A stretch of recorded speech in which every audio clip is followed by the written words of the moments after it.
अस्सलाम वालेकुम जी। अमरीकी सदर ने ऐसा बयान दे दिया है जिससे अरबों की नींदें भी हराम हो सकती हैं और उनके लिए खतरे की घंटी भी माहिरीन इस बयान को समझ रहे हैं।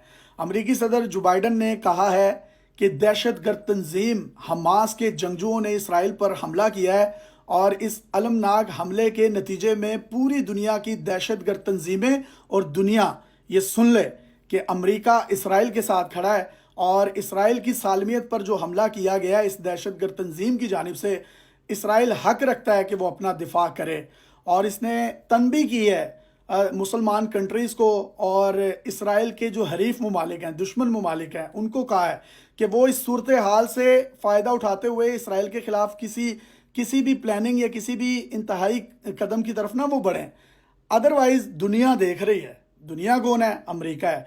तो ये खुला पैगाम अमेरिकी सदर ने दे दिया है कि वो इसराइल के साथ खड़े हैं और इसराइल पर जो हमला हुआ है उसके बाद जो अमेरिकी महकमा दिफा है पेंटागन, उसने बयान जारी किया है कि वो इसराइल को असलहा भी फराहम करेगा ताकि इसराइल जो है अपने शहरियों की हिफाजत को यकीनी बना सके।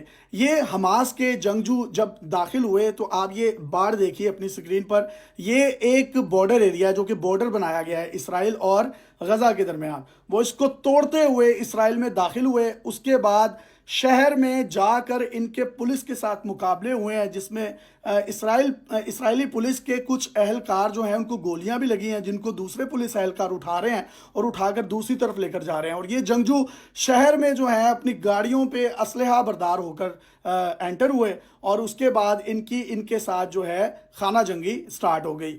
ये भी आप फुटेज देखें अपनी स्क्रीन पर जिसमें तकरीबन 100 के करीब फौजियों को इन्होंने यरगमाल बनाया है और उनको फेंटी लगाते हुए वहाँ से निकाल कर लेकर गए हैं और दोबारा गज़ा में, और गज़ा में जाकर इन्होंने एक जो सुरंगें होती हैं उसमें इनको छुपा दिया है। कई शहरी इसराइल के जो थे उनको भी इन्होंने वहाँ से यरगमाल बना के गज़ा में ले गए हैं। इसके साथ साथ ये फ़ौजियों की जो आप तस्वीर देख रहे हैं इसराइली फ़ौजी हैं और ये गज़ा के जंगजू हैं जो इनको उठा के या इनको पकड़ा हुआ है इन्होंने पीछे से और इनको वहाँ से लेकर जा रहे हैं। इसी के साथ साथ जो उसके जवाब में हमला किया है इसराइल ने, उसमें ये फुटेजेस देखें जिसमें गज़ा तबाह बर्बाद हो गया। 14 जो इनकी मंजिला हैं, इमारतें हैं, उनको ज़मीन बोस कर दिया गया है, रॉकेट से हमले किए गए हैं और जिसके नतीजे में इनका भी काफ़ी ज़्यादा नुकसान हुआ है। इसी के साथ साथ आपको मैं बताता चलूँ कि ये जो जंगजू हैं इन्होंने 20 मिनट में 5000 से ज़ायद रॉकेट इसराइल की तरफ फायर किए और ये इतना बड़ा मतलब ये वो है हमला है कि शायद किसी ने सोचा भी नहीं होगा। बहुत से लोगों के माइंड में एक ख्याल है कि ये इन्होंने हमला किया क्यों है। जो मस्जिद अक्सा है, मस्जिद अक्सा में यहूदियों का हफ्ते का दिन बड़ा वो होता है मुकद्दस, जिस तरह मुसलमानों में जुम्मे का होता है। उन्होंने हफ्ते वाले दिन मस्जिद अक्सा में कोई अपनी इबादत की थी, जिसके बाद इधर से कोई रिस्पॉन्स नहीं आया हमास के जंगजुओं की जानिब से। इन्होंने प्लानिंग की और 3 जगहों से इनको घेरा इसराइल को, ज़मीन से, फ़िज़ा से और उसके बाद समंदर से इस पर हमले किए गए।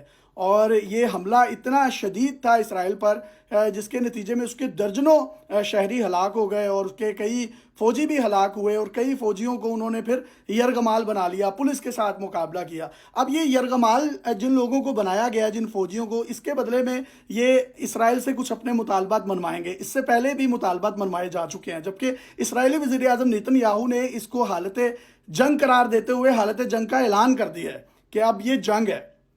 सऊदी अरब और कतर ने शदीद मज़म्मत की थी इसराइल की और इसराइल को इस पूरी सूरत हाल को ख़राब करने का उन्होंने ज़िम्मेदार करार दिया था।